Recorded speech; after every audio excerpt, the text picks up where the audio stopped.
My great-grandmother, Althea Harger Murray, was one of the strongest and most fascinating women I have ever known. Born on Burnham Street in Hartford, Connecticut in 1920, she was a child of the Roaring Twenties whose parents had to face the realities of the Great Depression.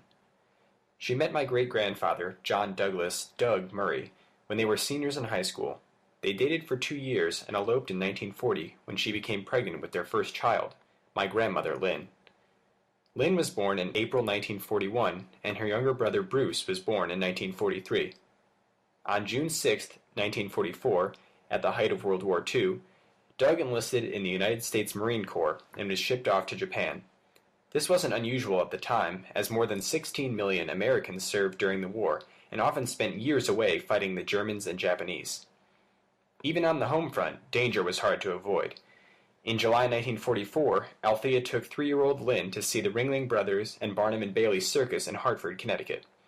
Everyone came from miles around to see the performance under the big top, which included the famed high-wire act, the Flying Wallendas. While the Wallendas act was in progress, a fire broke out along the sidewall of the tent.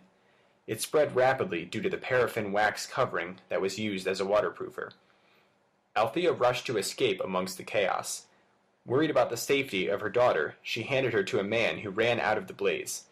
Within 8 minutes, the tent had collapsed and more than 165 people were killed. Althea eventually made it out and looked frantically for her daughter. Luckily, they were reunited and unharmed. My grandmother still remembers being held by her mother, looking backward at the fire and walking unevenly because of the broken heel on her shoe. The following year brought many letters and small gifts for Althea, Lynn, and Bruce. Doug wrote of huddling in foxholes and watching the Japanese shells fly above his head and missing his family back home. Eventually the letters stopped, and they began to worry about what had become of him. In August 1945, my family received devastating news. 3 months prior, in May 1945, Doug was killed in a fierce battle on Takeshi Ridge in Okinawa. The story is that he was in a foxhole with 6 other men when a Japanese hand grenade rolled in. With little time to think, he dove on the grenade, using his body to defuse the blast, and to save his comrades. None of the other men were injured, and when the war ended months later, they shared the story of my grandfather's heroism, which earned him a posthumous Purple Heart and Silver Star. His death was announced on the front page of the Hartford Courant the same day as the bombing of Hiroshima. His body wasn't returned to the U.S. until 1949, at which time he was supposed to be buried at Arlington National Cemetery. However, Althea wanted him to be nearby, and had him buried at Soldiers Field in Wilson, Connecticut. Following my great-grandfather's death, Kaman Aerospace, the company where his brother was a test pilot, took up a collection for my great-grandmother. They gave her the choice to either take the cash or to have a portrait painted. She opted to have the portrait done so that her young children would know what their father looked like. My grandmother says that to her, the portrait that hung over the fireplace in the living room was all that she knew of her father when she was growing up. After the war, Althea worked hard to raise her 2 children without the benefits of a second income. In a time when many women stayed home while the men went to work, she took up a job as a clerk at Hartford Telephone. She occasionally dated other men, but never remarried despite being widowed at the age of 25.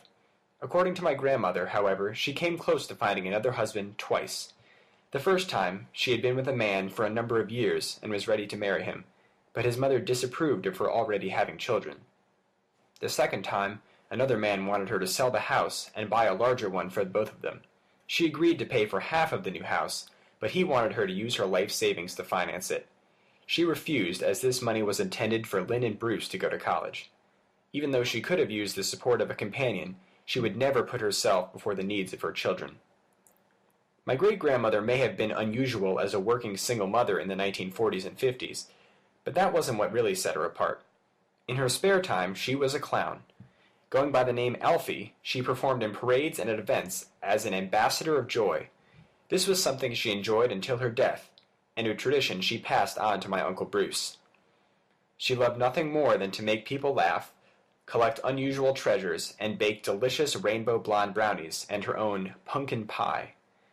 Despite all of her hardships, my great-grandmother always managed to make the best of everything.